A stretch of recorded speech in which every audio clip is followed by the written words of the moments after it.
Halo Seekers, hari ini topik kita adalah bagian-bagian roh, hati nurani. Kisah Para Rasul pasal 24 ayat 16 mengatakan, "Sebab itu aku senantiasa berusaha untuk hidup dengan hati nurani yang murni di hadapan Allah dan manusia." Seekers, roh adalah organ terpenting dalam diri kita. Mengapa? Karena dengan roh kamu dapat menerima Tuhan dan berhubungan dengan Tuhan, Sang Pencipta yang Maha Kuasa dan Maha Kuat. Tanpa roh, apa bedanya keberadaan kita dengan makhluk ciptaan yang lain? Paling-paling hanya untuk mengisi bumi, memelihara bumi, dan menghiasi bumi. Syukur kepada Tuhan karena kita punya roh. Sekarang mari kita lihat apa saja bagian-bagian dari roh kita. Alkitab menunjukkan bahwa roh kita terdiri dari 3 bagian dan semuanya sangat penting. Apa saja ketiga bagian itu? Yang pertama, hati nurani. Yang kedua, persekutuan. Dan yang ketiga adalah intuisi. Hari ini kita akan membahas bagian yang pertama, yaitu hati nurani. Seekers, kamu pasti tahu bahwa kita memiliki 2 hati. Yang satu adalah hati jasmani dan yang satu lagi adalah hati nurani. Tidak ada orang yang bisa melihat hati nurani, tetapi semua orang tahu bahwa ada hati nurani dalam diri mereka. Lalu di mana letak hati nurani itu? Kita mungkin mengatakan tidak tahu, tetapi di dalam kita mengatakan ada. Mengapa kita bisa yakin bahwa kita mempunyai hati nurani? Hati nurani ini pasti menegur kita jika kita bersalah, dan ia tidak bisa didiamkan jika kita belum membereskan perbuatan kita. Dengan hati nurani, kita bisa tahu mana perbuatan yang benar dan mana perbuatan yang salah.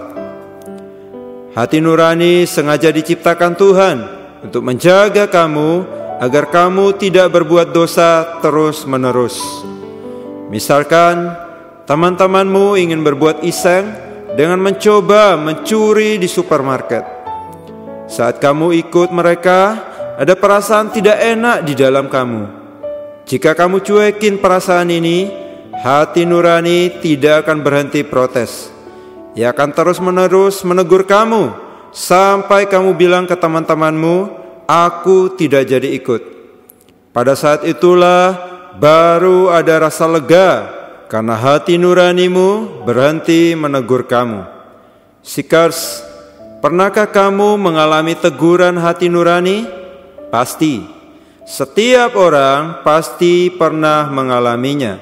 Contoh lain, pada saat kamu berbohong pada papa mamamu, perasaanmu pasti tidak enak. Cobalah mengakuinya dan minta maaf pada papa mamamu. Kamu akan merasakan kelegaan luar biasa. Itulah tugas hati nurani. Bisakah kamu merasakan betapa besar cinta Tuhan padamu? Dia memberimu hati nurani untuk menjagamu dari berbuat dosa. Perhatikanlah teguran hati nuranimu.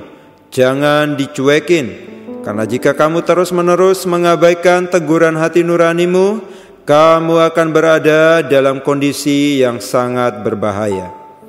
Seekers, hati nuranimu tidak bisa rusak. Ia juga tidak pernah berhenti bekerja. Ia akan terus-menerus menegur kamu dan memperingatkan kamu jika kamu berbuat dosa. Masalahnya adalah banyak orang yang terus-menerus mengabaikan teguran hati nuraninya, sehingga lama-kelamaan perasaannya menjadi tumpul. Saat itu mereka menyerahkan diri pada hawa nafsu. Mereka akan melakukan apapun untuk memuaskan dirinya. Selain itu, mereka juga akan dengan serakah melakukan segala macam kecemaran. Karena menjadi biasa berbuat dosa, semakin berbuat dosa semakin puas, dan kesudahan mereka adalah kebinasaan. Sikars, aku tidak mau perasaanku tumpul. Aku mau bertobat dan berlatih menaati hati nuraniku. Mari kita berdoa. Tuhan Yesus, ampuni aku yang terlalu sering mengabaikan teguran hati nuraniku. Ajarlah aku untuk terus-menerus berlatih, menggunakan rohku melalui menaati hati nuraniku. Ya Tuhan Yesus, pimpinlah aku agar aku taat pada setiap teguran hati nuraniku. Dalam nama Tuhan Yesus kami berdoa. Amin.